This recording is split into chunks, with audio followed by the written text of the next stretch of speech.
అందరికీ నమస్కారం. నా పేరు రమ. 'ఓ ప్రేమ ఓ పగ' 18వ భాగం.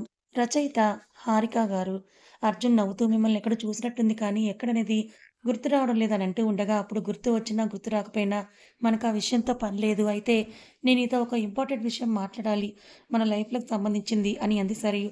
అయితే అర్జున్ ఆమె వైపు అలాగే చూస్తూ ఉంటే, ఇలా అంటుందేంటి? కొంపదీసి మన ఫేస్ చూసి ఫ్లాట్ అయిపోయిందా ఏంటి? అసలే మనసులో వేరొకరున్నారు. వాళ్ళని తీసేయడం చాలా కష్టమని అనుకోని మీరిలాంటివి మాట్లాడకండి. నేనలాంటి వాడిని కాదు. నాకు మీపై అలాంటి ఉద్దేశ్యం ఏం లేదనన్నాడు అర్జున్. వెంటనే వాట్? నాకు నీపై అలాంటి ఉద్దేశ్యం అస్సలు లేదు. లైఫ్‌కి సంబంధించిన విషయం అంటే ఇంకా అదేనా అని కొంచెం కోపంగా అడిగింది సరియు. అందంగా ఉంటాను. అలాగే చార్మింగ్ కూడా. ఇలాంటి వాడిని చూడగానే ఫ్లాట్ అవ్వడం మీ తప్పు కాదు. కానీ నా మనసులో ఎవరున్నారు కాబట్టి మీరు నన్ను మర్చిపోవడం మంచిది అని అన్నాడు అర్జున్. కొంచెం ఓవర్ అయ్యింది. నేను చెప్పేది పూర్తిగా వినకుండా బాగానే ఎక్స్ట్రాలు చేస్తున్నావు. అయినా నీ అన్న పెళ్లి చేసుకున్న దానిపై ఇంకా ప్రేమని మనసులో దాచుకోవడం చాలా తప్పు అని అంది సరయు. ఆ మాటకి ఒక్కసారిగా అర్జున్ ఫ్యూజులు ఎగిరిపోయాయి. ఏం మాట్లాడుతున్నారు మీరు? నాకు తప్ప ఎవరికీ తెలియని ఈ విషయం తనకి ఎలా తెలిసిందని కూర్చున్న చోటు నుంచి లేచి ఏం మాట్లాడుతున్నారని కోపంగా అన్నాడు. అయితే స్టైల్‌గా కూర్చున్న చోటు నుంచి లేచిన సరియు తన చేతులు ఫోల్డ్ చేసుకొని నాకంతా తెలుసు. నువ్వు నా దగ్గర నటించాల్సిన అవసరం లేదు. నువ్వు శ్రేష్ఠ ఒకే కాలేజీలో చదువుకున్నారని తెలుసు. అలాగే నీకు తనపై ప్రేమ ఉందని తెలుసు. నువ్వు తన కోసం అమెరికా వెళ్ళే ప్లాన్ కూడా వేశావని తెలుసు అని అంది సరియు. వెంటనే అర్జున్ స్టాప్! ఇంక ఆపండి. ఎవరు మీరు? అసలు ఇవన్నీ ఎందుకు తెలుసుకున్నారని అడిగాడు. కొంచెం పొగరుగా ఫేస్ పెట్టి అలా నడుస్తూ ఇప్పుడు అసలు పాయింట్‌కొచ్చావు. నీకు శ్రేష్ఠ అంటే ఇష్టం. నాకు గౌతమ్ అంటే ఇష్టం. తను శ్రేష్ఠని పెళ్లి చేసుకోవడం నాకస్సలు నచ్చలేదు. శ్రేష్ఠ గౌతమ్‌ని పెళ్లి చేసుకోవడం నీకు నచ్చలేదు. అయితే నువ్వు నాతో చేతులు కలిపితే నువ్వెవరితో అయితే జీవితాన్ని పంచుకోవాలనుకుంటున్నావో తను నీకు శాశ్వతంగా దక్కుతుంది. అలాగే నేను కావాలి అనుకున్న గౌతమ్ కూడా నాకు దక్కుతాడు. ఏమంటావు? అని అంది సరియు. అసలు తను ఏం మాట్లాడుతుందో అర్జున్‌కి ఏమీ అర్థం కాలేదు. తను చెప్పిందంతా కూడా అర్థం చేసుకోవడానికి చాలా టైమే పట్టింది అతనికి. అయితే ఆమె చెప్పిన వాటన్నిటిలో కూడా తన మనసుకి బాగా దగ్గరగా వెళ్ళిన మాట శ్రేష్ఠ నీకు దక్కుతుంది అనడం. అంతే. అర్జున్ నోటి నుంచి ఒక్క మాట కూడా బయటికి రావడం లేదు. 2 నిమిషాలు అంతే చూసిన సరియు కొంచెం టైం తీసుకో. ఇప్పటి నుంచి మనం కలిసి వర్క్ చేయబోతున్నాం కదా అని ఆలోచించుకొని చెప్పు అని టేబుల్‌పై ఉన్న తన బ్యాగ్ తీసుకొని ఆ రూమ్ నుంచి వెళ్ళిపోయింది బయటికి. షాక్ నుండి తేరుకున్న అర్జున్ అసలేం మాట్లాడుతోందను నా గురించి శ్రేష్ఠ గురించి ఎలా తెలిసింది? అయినా ఇప్పుడు ఈ విషయం బయటపడితే ఖచ్చితంగా అన్నయ్య బాధపడతాడు, కోపగించుకుంటాడు కూడా అని తన మనసులో అనుకుంటున్నాడే తప్ప, తనకి ఎక్కడో ఒక మూలన స్వార్థం మొదలైంది. ఆమె చెప్పిన డీల్‌కి ఒప్పుకోవాలనిపిస్తోంది. తనెవరిని మోసం చేయాలనుకోవడం లేదు కదా! ఎలాగో అన్నయ్య సంవత్సరం తర్వాత శ్రేష్ఠని తన నుంచి దూరం చేసుకుంటానని చెప్పాడు. నాకు కావాల్సినట్లుగా శ్రేష్ఠ నాకు దక్కుతుంది. అన్నయ్య కూడా బాధపడకుండా ఆమెను పెళ్లి చేసుకుంటాడు. అప్పుడు ఎవరికీ ఎటువంటి ఇబ్బంది, ప్రాబ్లమ్ ఉండదు కాబట్టి అందరూ సంతోషంగా ఉండొచ్చు. కాకపోతే ఈలోపు వారిద్దరి మధ్య మేమిద్దరం అడ్డంలా ఉండొచ్చు. ఇందులో తప్పేమీ లేదు కదా! అని తనకి తానుగా అనిపిస్తూ అనుకుంటూ ఉంటాడు. అబ్బా! ఇదంతా వద్దు. నేనేంటి ఇలా పిచ్చి పిచ్చిగా ఆలోచిస్తున్నాను అని అనుకోని, వెంటనే తను కూడా మీటింగ్ హాల్ నుంచి బయటకి వెళ్ళిపోతాడు. డైరెక్ట్‌గా తన అన్నయ్య క్యాబిన్‌లో తన కోసం రెడీ చేసిన సీట్ దగ్గరికి వెళ్తున్నాడు. ఇంకోవైపు సెక్రటరీతో కలిసి వెళ్తున్న గౌతమ్ అటాచ్ అయిన అతన్ని పెట్టిన ప్లేస్‌కి చేరుకున్నారు. అయితే ఒళ్ళంతా వారు కొట్టిన దెబ్బలతో రక్తం కారుతూ ఘోరమైన పరిస్థితుల్లో అతనున్నాడు. ఇంత కొట్టినా వీడేం చెప్పలేదా? అని అన్నాడు గౌతమ్. మార్నింగ్ నుంచి మీతో మాట్లాడాలి అంటున్నాడంట సార్. మీకేదైనా చెప్పాలనుకుంటున్నాడేమో అని అన్నాడు సెక్రటరీ. అయితే గౌతమ్ అతని దగ్గరికి అలా నడుస్తూ వెళ్లి పక్కకి పడిన అతని తలని పైకి లేపి, ఇప్పుడు నీతో ఇలా ఎవరు చేయించారో చెప్తావా? లేక బ్రతికుండగానే నరకం అంటే ఏంటో చూపించమంటావా? అని అన్నాడు. నేను ఒకరి దగ్గర నమ్మకంగా ఉన్నాను అంటే వారి కోసం నా ప్రాణాలైనా ఇచ్చేస్తారు. అలాంటి నన్ను ఇంతలా కొట్టి హింసించిన మీకు కావాలనుకున్నది మాత్రం నా నోటి నుంచి రాదు అని అన్నాడతను. అతని ఫేస్ అంతే వదిలేసిన గౌతమ్ అతనికి 2 అడుగులు వెనక్కి వేసి అతని వైపు అంతే చూస్తూ ఉన్నాడు. అయితే పక్కకి వచ్చి నిల్చున్న సెక్రటరీ ఇప్పుడు ఇతన్ని ఏం చేయమంటారు సార్? అని అడిగాడు. ఎలాగో ఏమీ చెప్పేలాగా లేడు కదా! మరి వదిలేయమంటారా? అని అన్నాడు సెక్రటరీ. గౌతమ్ అతని వైపే అలాగే చూస్తూ ఎలాగో వీడు మనకి ఉన్నా కూడా ప్రయోజనం ఏమీ లేదు కనుక వీడిని వదిలేయడం కంటే చంపేయడమే బెటర్ అని అన్నాడు. అలా గౌతమ్ అన్న వెంటనే పక్కనే నిల్చున్న అతని మనిషి గన్ తీసుకొని అతని దగ్గరకు వస్తూ ఉండగా గాయాలతో ఉన్న అతని ఫేస్‌లో భయం కనిపించింది గౌతమ్‌కి. వెంటనే 1 మినిట్ వీడిని చంపడం కంటే వీడికి నరకం అంటే ఏంటో చూపించాలి అని అన్నాడు గౌతమ్.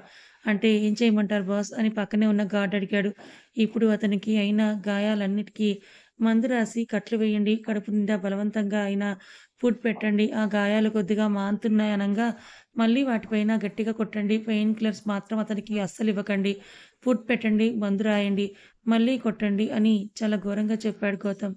లేదు వద్దు అలా చేయొద్దు. కావాలంటే నన్నిప్పుడు చంపేయండి అంతేకానీ అలా చెయ్యొద్దని పెద్దగా అరిచాడతను. వెంటనే పక్కనే ఉన్న గార్డ్స్ అతన్ని అరవకుండా ఫేస్‌పై గట్టిగా కొట్టాడు. దెబ్బ పైన దెబ్బ తగలడం వల్ల మళ్ళీ రక్తం కారుతూ ఉంది. స్టాప్ ఆపండి అన్నాడు గౌతమ్. వెంటనే అతను 2 అడుగులు వెనక్కి వేసి నిల్చున్నాడు. రక్తం కారుతూ తల కిందకి వేసిన అతని దగ్గరికి వెళ్లి గొడవ ఏదైనా ఉంటే అది నాకు అలాగే అటాక్ చేయించిన వాడికి మాత్రమే ఉంటుంది. మధ్యలో వాళ్ళని కొట్టడం, హింసించడం నాకు అస్సలు నచ్చని పని. కాబట్టి నీకు ఒకరోజు టైం ఇస్తున్నాను. ఈలోపు నువ్వు నిజమేంటో చెప్తావా? లేక నీకు నరకం అంటే ఏంటో చూపియమంటావా? నువ్వే తేల్చుకో అని చెప్పి అక్కడి నుంచి గౌతమ్ బయలుదేరాడు. అలా సెక్రటరీ గౌతమ్ ఆ గది నుంచి బయటకు వచ్చిన వెంటనే అతను రేపు మార్నింగ్ అంతా చెప్పేస్తాడు. దాని సంగతి చూసుకోండి అని అన్నాడు.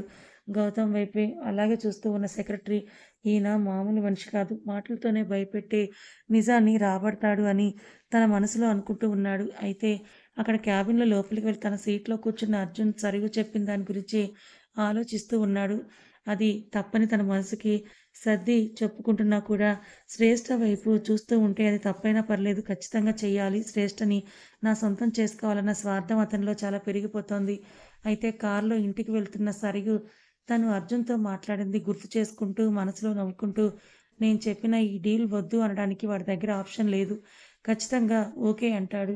అప్పుడు నా పని చాలా ఈజీగా అయిపోతుంది.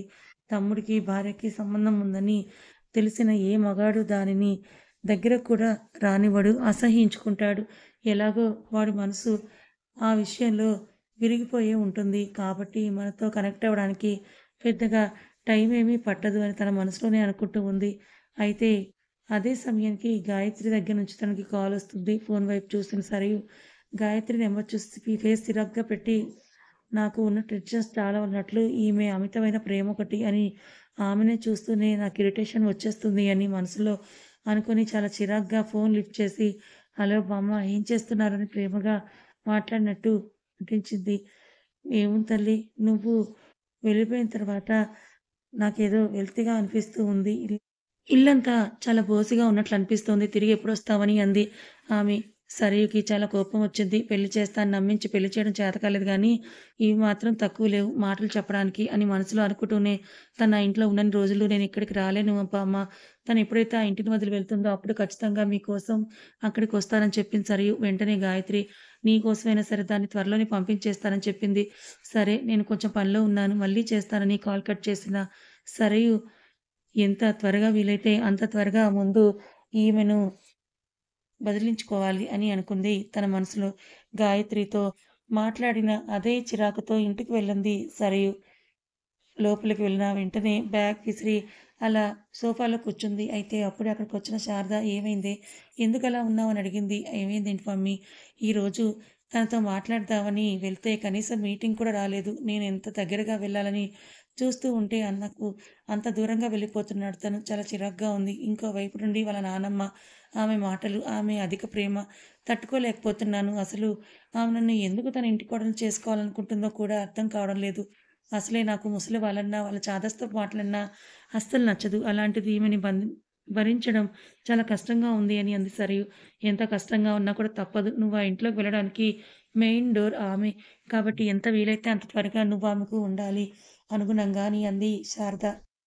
అదంతా కాదు. ముందు ఈ విషయం చెప్పు. ఆ రోజు రెస్టారెంట్‌లో దానిపై అటాక్ చేయించింది నువ్వేనా? అని సరియు అంది. శారద నోటి నుంచి మాట రాలేదు. అయితే ఎదురుగా ఉన్న సరియు ఇప్పుడు దానిపై అటాక్ చేసిన వాళ్ళలో ఒకడు దొరికాడంట. వాళ్ళు వాడిని పట్టుకొని హింసిస్తున్నారు. ఆఫీస్‌కి వెళ్ళినప్పుడు నాకు ఈ విషయం తెలిసింది. ఇప్పుడు కనుక వాడు నోరు విప్పితే మన బండారం మొత్తం బయట పడుతుంది. అసలు ఎందుకిలా చేశావు నువ్వు? అని అంది సరియు. అది ఎక్కడ ఉందో, ఏం చేస్తుందో, అసలు బ్రతికి ఉందో లేదో కూడా ఇప్పటి వరకు నాకు తెలియదు. వాడు నాకు చెప్పకుండా దాచాడు. ఇప్పుడు అది ఎక్కడ ఉందో, ఏం చేస్తుందో తెలిసి నేనేదైతే జరగకూడదనుకున్నానో అదే జరుగుతుంటే నేను చూస్తూ ఎలా ఊరుకుంటాను? అడ్డుగా ఉన్నదాన్ని చంపేయాలనుకున్నాను కానీ, నేననుకున్నది అక్కడ జరగలేదని అంది శారద. పిచ్చి పట్టిందా మమ్మీ నీకు? ఇలా చేస్తే మనమే దొరికిపోతాం. నువ్వు కొంచెం వెయిట్ చేసి ఉండొచ్చు కదా! ఎలాగో దాని అడ్డు వాడే తొలగించేసేవాడని అంది సరియు. ఎక్కడ వాడు తొలగించేదే. వాడికి దాదాపుగా చాలా వరకు నిజం తెలిసింది. అయితే మనం మాత్రమే ఇంకా తెలియదు. 15 ఏళ్ల క్రితం చేసిన తప్పుకి విక్రమ్ వాడి నాన్ననిద్దరిని మాయం చేశాడు. నాకు తెలిసి వాళ్ళు మాయమవ్వడానికి ఖచ్చితంగా వాడే కారణమని అంది శారద. అసలు నువ్వేమంటున్నావో నాకర్థం కావడం లేదు మమ్మీ. అసలు మనం అనుకున్నది వేరే ప్లాన్. నువ్వు చెప్తున్నది వేరే ప్లాన్. నాకంతా కూడా చాలా కన్‌ఫ్యూషన్‌గా ఉంది. మధ్యలో ఈ విక్రమ్ వల్ల నాన్న నీకు ఎందుకొచ్చారు? అని అంది. సరియు ఏమీ అర్థం కాకుండా దీర్ఘంగా ఆలోచిస్తున్న శారద, ఇప్పుడు కాదు నీకు తెలిసే టైం వస్తే ఖచ్చితంగా అన్ని విషయాలు కూడా చెప్తాను తెలుస్తాయి. ఇప్పుడైతే నేనేమీ చెప్పలేను అని అంది శారద. సరే నీకు ఇష్టం వచ్చినప్పుడే నువ్వు చెప్పు. నాకైతే చాలా హెడేక్‌గా ఉంది. మంచి కాఫీ తెప్పించు అని అంది సరియు. ఇక్కడ ఇలా ఉండగా అక్కడ క్యాబిన్‌లో కూర్చున్న అర్జున్ శ్రేష్ఠ వైపు అలాగే చూస్తూ ఆఖరికి తన స్వార్థం గురించే ఆలోచించుతూ సరియుతో డీల్ గురించి ఓకే చేయాలని అనుకుంటాడు. లంచ్ టైమ్ అవ్వడంతో గౌతమ్ ఇంకా రాకపోవడం చూసి ఫుడ్ ఆర్డర్ పెట్టుకోవాలని చెప్పి క్యాబిన్ నుంచి బయటకు రావడానికి తన సీట్ నుండి లేచిన శ్రేష్ఠ అయితే తను అలా అర్జున్ వైపు వెళ్ళగా వస్తూ ఉంటే అర్జున్ వెంటనే తన చెయ్యి పట్టుకున్నాడు. "ప్లీజ్ శ్రేష్ఠ నా మాట విని బ్రతిమాలుతుంటే అర్థం చేసుకోవేంటి నువ్వు? మాట్లాడకుండా ఉంటే నేను తట్టుకోలేనని" చెప్పాడు. అయితే ఆ మెయిన్ డోర్ నుంచి గౌతమ్ రావడం చూసిన శ్రేష్ఠ తన చేతిని అర్జున్ చేతి నుంచి వదిలించుకొని అందరి ముందులా నా చెయ్యి పట్టుకోవాలని చూస్తే నేను అస్సలు ఊరుకోనను. అన్నిటిని మించి మీ అన్నయ్య కోపం తెచ్చే పనులు అస్సలు నా విషయంలో చేయకు. దానివల్ల నీ సంగతేమో కానీ నాకు మాత్రం పరిస్థితులు ఇంకా దారుణంగా మారుతున్నాయి. ఇప్పటి నుంచి నువ్వు నా విషయంలో తల దూర్చకపోవడమే మంచిదని గట్టిగానే చెప్పింది శ్రేష్ఠ. శ్రేష్ఠ తన విషయంలో అంత కఠినంగా మాట్లాడుతూ ఉండడం అర్జున్‌కి చాలా కోపం తెప్పించింది. అప్పటికప్పుడే తన పెదవుల్ని మాట్లాడకుండా అతని పెదవులతో మూసేయాలి అని అనిపించింది. అంత కోపం వచ్చిందతనికి. కానీ చాలా కంట్రోల్ చేసుకుంటూ అంతే తనని చూస్తూ నిల్చున్నాడు. అయితే తను చెప్పడం పూర్తయిన వెంటనే ఆ గది నుండి డోర్స్ ఓపెన్ చేసుకొని బయటకు రాగా అప్పటికే తనకు దగ్గరగా వచ్చిన గౌతమ్ శ్రేష్ఠని చూసిన వెంటనే తన కోపాన్ని మొత్తం కూడా పోగొట్టుకున్నాడు. ఆమె ఫేస్ వైపు చూస్తూ ఎక్కడికి వెళ్తున్నావని అడిగాడు. తలదించుకున్న శ్రేష్ఠ ఫుడ్ ఆర్డర్ పెట్టుకోవడానికి సార్ అని అంది. నా షెడ్యూల్ ఓకే చేశావా అని అన్నాడు గౌతమ్. Yes sir. మీరు ఈరోజు మధ్యాహ్నం ఒక స్పెషల్ పర్సన్‌ని మీట్ చేయాలని షెడ్యూల్‌లో రాయించారు. మీకు కావాల్సినట్లు ఆ హోటల్‌కి కాల్ చేసి టేబుల్ కూడా బుక్ చేశాను. మీరు బయలుదేరడమే ఆలస్యం అని చెప్పింది. పర్లేదే అన్నీ పర్ఫెక్ట్‌గానే చేస్తున్నావు. అయినా కానీ నేనొక్కడినే కాదు నాతో నువ్వు కూడా వస్తున్నావు. ఆ వ్యక్తిని నువ్వు కూడా కలుస్తున్నావు అని చెప్పాడు గౌతమ్. ఇప్పుడు ఇదొకటి ఊరికి చంపుతున్నారు అని పైకి అనాలని ఉన్నా సరే మనసులో అనుకుని ఓకే సార్ అని చెప్పింది శ్రేష్ఠ. సరే ఇంక స్టార్ట్ అవుదామా అని అన్నాడు గౌతమ్. అలా వాళ్ళిద్దరూ కూడా వెంటనే అక్కడి నుంచి స్టార్ట్ అయ్యారు కార్‌లో. అయితే వీళ్ళు ఇద్దరూ ఇక్కడ అలా నించొని మాట్లాడుకోవడం, వాళ్ళ ఫ్లోర్‌లో నుండి ఉన్న ఎంప్లాయీస్ అందరూ కూడా చూస్తున్నారు. ఒక్కసారేమో తమ్ముడు, మరొకసారి అన్న ఏంటిది? అసలు చాలా కన్‌ఫ్యూజన్‌గా ఉంది. ఎవరితో మాట్లాడని మన సార్ ఈ అమ్మాయితో ఇలా మాట్లాడుతున్నాడు. వచ్చిన మొదటి రోజు నుంచే తమ్ముడు పిఏతో క్లోజ్‌గా ఉంటున్నాడు. అసలు ఏం జరుగుతుందిక్కడ? ఎంతైనా ఈ అమ్మాయి మామూలుది కాదు. అన్నా, తమ్ములనిద్దరిని లైన్‌లో ఒకేసారి పెట్టేసిందని ఒకరిలో ఒకరు నసుక్కోవడం మొదలుపెట్టారు. బయట లంచ్ చేయడానికి వెళ్ళాలనుకున్న గౌతమ్, అలాగే శ్రేష్ఠ అలా ఆఫీస్ నుంచి కార్ స్టార్ట్ చేసుకొని బయలుదేరారు. గౌతమ్ తనతో పాటు ఎవరు రావద్దు అని చెప్పాడు. అలాగే నైట్ వరకు వాళ్ళని ఎవరు డిస్టర్బ్ చేయకూడదని కూడా చెప్పాడు. అయితే వాళ్ళు మాట్లాడుకొని అలాగే బయలుదేరి వెళ్ళిపోయిందంతా చూస్తున్న సెక్రటరీ అసలు సార్‌కి ఇవాళ ప్లాన్స్ లేవు కదా! మరి అన్నీ క్యాన్సిల్ చేయమన్నాడు. కానీ ఇదేంటి ఈ లంచ్ ప్లాన్ షెడ్యూల్‌లోకి ఎలా జాయిన్ అయింది? అయినా ఎవరిని డిస్టర్బ్ చేయొద్దని అన్నారంటే ఖచ్చితంగా గట్టిగానే ప్లాన్ చేసి ఉంటారు అని ఆలోచిస్తూ ఉన్నాడు సెక్రటరీ. నాకు అయితే వాళ్ళు ఆఫీస్ నుంచి బయలుదేరారే కానీ గౌతమ్ వైపు తను అస్సలు చూడడం లేదు. కార్ విండో నుంచి బయటికి ప్రపంచాన్ని చూస్తూ ఉంది శ్రేష్ఠ. బయట ప్రపంచం అంతా ప్రేమతో నిండినట్లు ఎక్కడ చూసినా కూడా ఫ్లవర్స్, టెడ్డీస్, చాక్లెట్స్ ఇలా ప్రతి ఒక్కరి చేతుల్లోనూ చాలా అందంగా కనిపిస్తున్నాయి. వాటిని చూసిన శ్రేష్ఠ ఫేస్‌లో తనకి తెలియకుండానే స్మైలొచ్చేసింది. అందరూ జంటలుగా ఉండడం, ఒకరి వైపు ఒకరు ప్రేమగా చూసుకోవడం, అలాగే సంతోషంగా మాట్లాడుకోవడం ఇదంతా తను చూస్తూ అలా నిల్చుండిపోయింది. శ్రేష్ఠ ఒకవైపు నుంచి కార్ డ్రైవ్ చేస్తూనే శ్రేష్ఠ శ్రేష్ఠ చూపులను అలాగే ఆమె ఫేస్‌లో వస్తున్న మార్పులన్నిటిని గమనిస్తూనే ఉన్నాడు. గౌతమ్. అలా ఉండగా సడెన్‌గా కార్ ఆగడంతో ఫేస్ పక్కకు తిప్పి చూసింది శ్రేష్ఠ.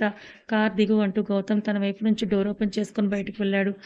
బయట ఉన్న వాతావరణానికి ఎప్పుడెప్పుడు దిగుదామా అని వెయిట్ చేస్తున్న శ్రేష్ఠ ఎందుకు, ఏంటి అన్న క్వెషన్ కూడా వేయకుండానే వెంటనే కార్ నుంచి డోర్ ఓపెన్ చేసుకొని దిగింది. దిగిన వెంటనే తనకు అర్థమైంది వాళ్ళు ఉన్నది ఒక పెద్ద షాపింగ్ మాల్ ఎదురుగా అని. పక్కనే ఉన్న గౌతమ్ వైపు తిరిగి "అదేంటి మనం వెళ్ళాల్సింది రెస్టారెంట్‌కి కదా! ఇక్కడికెందుకు తీసుకొచ్చారు నన్ను?" అని అడిగింది. ఏమీ మాట్లాడని గౌతమ్ "లోపలికి పద" అంటూ తన చెయ్యి పట్టుకొని లోపలికి తీసుకొని వెళ్ళాడు. అయితే అందరూ వెళ్తున్న వైపు కాకుండా తను స్పెషల్‌గా ఒక రూమ్ దగ్గరికి తీసుకొని వెళ్ళాడు. అలా గౌతమ్ వెళ్ళిన వెంటనే ఎదురుగా ఉన్న సోఫాలో కూర్చున్నాడు. అప్పుడే శ్రేష్ఠ దగ్గరకు వచ్చి "మేడం త్వరగా రండి" అని అంటూ తీసుకొని వెళ్తున్నారు. సడెన్‌గా వాళ్ళు వచ్చి తనని అలా తీసుకొని వెళ్తూ ఉంటే ఏమీ అర్థం కాని శ్రేష్ఠ వెనక్కి తిరిగి చూసింది గౌతమ్ వైపు. తన వైపు చూడగా అతను వెళ్ళమని సైగ చేసి పక్కకి చూసాడు. వెంటనే వాళ్ళు తనని తీసుకొని వెళ్తున్న వైపుగా వెళ్ళిపోయింది. అయితే వాళ్ళు తీసుకొని వెళ్ళిన వెంటనే ఒక రెడ్ డ్రెస్ చాలా అందంగా ఉంది. దానిని తీసుకొచ్చి వెంటనే దీనిని ట్రై చేయండి మేడం అంటూ హడావిడి చేశారు. వాళ్ళు చేస్తున్న హడావిడికి ఆలస్యం చేయని శ్రేష్ఠ వెంటనే చేంజ్ చేసుకుంది. వాళ్ళు శ్రేష్ఠ వైపు చూస్తూ చాలా అందంగా ఉన్నారు మేడం మీరు. ఇది మీకోసమే తయారు చేసినట్లుగా ఉంది అంటూ పొగడ్డం మొదలెట్టారు. అయినా ఇప్పుడు ఇవన్నీ ఏంటి అని శ్రేష్ఠ అడుగుదామని అనుకునే లోపే తనని తీసుకొని వెళ్లి లోపల కూర్చోపెట్టి మేకప్ వేయడం స్టార్ట్ చేశారు. హెయిర్ స్టైల్ ఒకరు చేస్తుంటే, మేకప్ ఒకరు చేస్తున్నారు. అలా వాళ్ళు హడావిడిగా శ్రేష్ఠని చాలా అందంగా తయారు చేశారు. తనని తను అద్దంలో చూసుకుంటుంటూనే ఎంతో అందంగా కనిపిస్తోంది. కానీ ఇప్పుడు తనని తను ఎందుకిలా తయారు చేశారో తనకే అర్థం కాలేదు. ఆ అయోమయంలోనే తనింకా ఉండిపోయింది. అంతే వారి వైపు చూస్తూనే ఉంది. వాళ్ళు వెంటనే శ్రేష్ఠ చేతులు పట్టుకొని అక్కడి నుంచి లేపి ఇలా నడిపించుకుంటూ తీసుకువెళ్ళి గౌతమ్ ఎదురుగా నిల్చోబెట్టారు. గౌతమ్ తనని దూరం నుండి చూసి తను కూర్చున్న చోటు నుంచి ఆశ్చర్యంతో తన వైపు కన్నార్పకుండా చూస్తూ ఉన్నాడు. ఎంతో అందంగా కనిపిస్తోంది Shreshta. Light makeup, red colour dress, అలాగే లూజ్ హెయిర్‌కి ఒక మోడల్‌లా ఉంది. అయితే ఎదురుగా ఉన్న శ్రేష్ఠకి తన వైపు గౌతమ్ తననే చూడడం కూడా గమనించి చాలా సిగ్గుగా అనిపిస్తుంది. తలదించుకుని అంతే అమాయకంగా కిందకి చూస్తూ ఉంది. అయితే శ్రేష్ఠని అక్కడికి తీసుకువచ్చిన వాళ్ళని గౌతమ్ వెళ్ళిపోమని సైగ చేశాడు. వెంటనే వాళ్ళు అక్కడి నుంచి వెళ్ళిపోయారు. అయితే ఒక్కొక్కటిగా ముందుకు వేస్తున్న గౌతమ్ శ్రేష్ఠ వైపు అలాగే చూస్తూ తన చెక్కిలని అలా తన చేతులతో పట్టుకొని తన చీక్ పై కిస్ చేశాడు. అతని పెదవులు తాకిడి శ్రేష్ఠ చెంపలపై తగిలిన వెంటనే తనకేదోలా అనిపించింది. ఎప్పుడు తనని కోపంగా దగ్గరికి లాగి కిస్ చేయడం కాకుండా ఇందాక చాలా ముద్దొచ్చి తనకి కిస్ చేసినట్లుగా అనిపించింది. అలా తన వల్ల ఫేస్‌లో చిన్న స్మైలొచ్చేసింది. వెంటనే గౌతమ్ తన చెయ్యి పట్టుకొని అలా బయటకు తీసుకొని వెళ్లి కార్ ఎక్కించుకొని మళ్ళీ కార్ స్టార్ట్ చేశాడు. అయితే శ్రేష్ఠ మనసంతా చాలా కన్‌ఫ్యూజన్‌గా ఉంది. హడావిడిగా తనని ఇక్కడికి తీసుకొని వచ్చాడు. ఆ తర్వాత వాళ్ళు కూడా హడావిడిగా నన్ను రెడీ చేశారు. ఇప్పుడు ఇక్కడికి తీసుకొని వెళ్తున్నాడు. నాకేమో బయట ప్రేమలో మునిగిపోయిన వాళ్ళందరిని చూసి లోలోపల ఏవేవో ఫీలింగ్స్ మొదలయ్యాయి. దానికి తోడు ఈయన నన్ను స్పెషల్‌గా ట్రీట్ చేస్తూ ఉన్నారు. అన్నీ నాకు నచ్చేలా చేస్తున్నాడు. ఇప్పుడు నేను ఏదైనా తప్పటడుగు వేస్తే ఏమవుతుంది? అని తన మనసులో భయాన్ని మొదలైంది. తనలా ఆలోచిస్తూ ఉండగానే కార్ సడెన్‌గా ఆగింది. తన ఆలోచన నుండి బయటకొచ్చిన శ్రేష్ఠ ఫేస్ తిప్పగా కార్ ఆపిన గౌతమ్ తన వైపే చూస్తూ ఉన్నాడు. ఏమైందని తను అడగగా మెల్లిగా తన ఫేస్ పట్టుకొని నిమురుతూ తన కళ్ళలోకి అలాగే చూస్తూ "నిజంగా ఈరోజు చాలా అందంగా ఉన్నావు తెలుసా" అని అన్నాడు. ఆ సమయంలో అతని కళ్ళల్లో కనిపిస్తున్న ఆ ఫీలింగ్ తనకి నిజం అనిపించింది. ఇప్పుడు గౌతమ్ కోసం కోపం కానీ, అతను చేసిన ఏ పని కానీ తనకు గుర్తు రావడం లేదు. కేవలం అప్పటి ఫీలింగ్ అతడితో ఎంజాయ్ చేయాలనిపిస్తుంది. వెంటనే తన ఫేస్‌లో చిన్నగా స్మైల్ మొదలైంది. ఇంక వెయిట్ చేయడం నా వల్ల కాదంటూ వెంటనే కారు దిగిన గౌతమ్ తన వైపుగా వచ్చి కార్ డోర్ ఓపెన్ చేసి శ్రేష్ఠ చేయి పట్టుకొని అలా కిందకి దించాడు. అయితే వాళ్ళు అనుకున్న విధంగానే వాళ్ళు ఒక పెద్ద రెస్టారెంట్ దగ్గరికే వచ్చారు. ఇంకా గౌతమ్ తన చెయ్యి అలా పట్టుకొని లోపలికి తీసుకొని వెళ్తూ ఉండగా ఏదో అక్కడ జరుగుతున్నట్లు శ్రేష్ఠ కనిపిస్తోంది. నువ్వు లోపల తనకి చాలా సంతోషం వేస్తోంది. తనని గౌతమ్ ఒక యువరాణిలా చూస్తున్నట్లుగా తనకు అనిపిస్తోంది. వాళ్ళు ఆ డోర్స్‌కి చాలా దగ్గరగా వెళ్ళగా ఆ డోర్ ఒక్కసారిగా ఓపెన్ అయ్యాయి. అప్పుడు లోపల నుండి స్లోగా మ్యూజిక్ వినిపిస్తోంది. కింద మొత్తం గులాబీ రేకులతో నిండిపోయి ఉంది. లోపల తను అడుగుపెట్టిన వెంటనే అక్కడ ఉన్న వాటిని చూసి తన కళ్ళు ఆశ్చర్యంతో వెలిగిపోయాయి. కథ ఇంకా ఉంది. మరి గౌతమ్ తనని ఎక్కడికి తీసుకొని వచ్చాడు? శ్రేష్ఠని ఏమైనా సర్ప్రైజ్ ఇవ్వాలనుకుంటున్నాడా? మరి వీళ్ళిద్దరి మనసులో మాట ఇప్పటికైనా బయట పెట్టుకుంటారా? అర్జున్ వీళ్ళిద్దరి జీవితంలో విషం చిమ్మబోతున్నాడా? తెలుసుకోవాలనుకుంటే ఛానల్‌ని ఫాలో అవ్వండి. కథ నచ్చితే లైక్ చేయండి. Thank you so much for watching.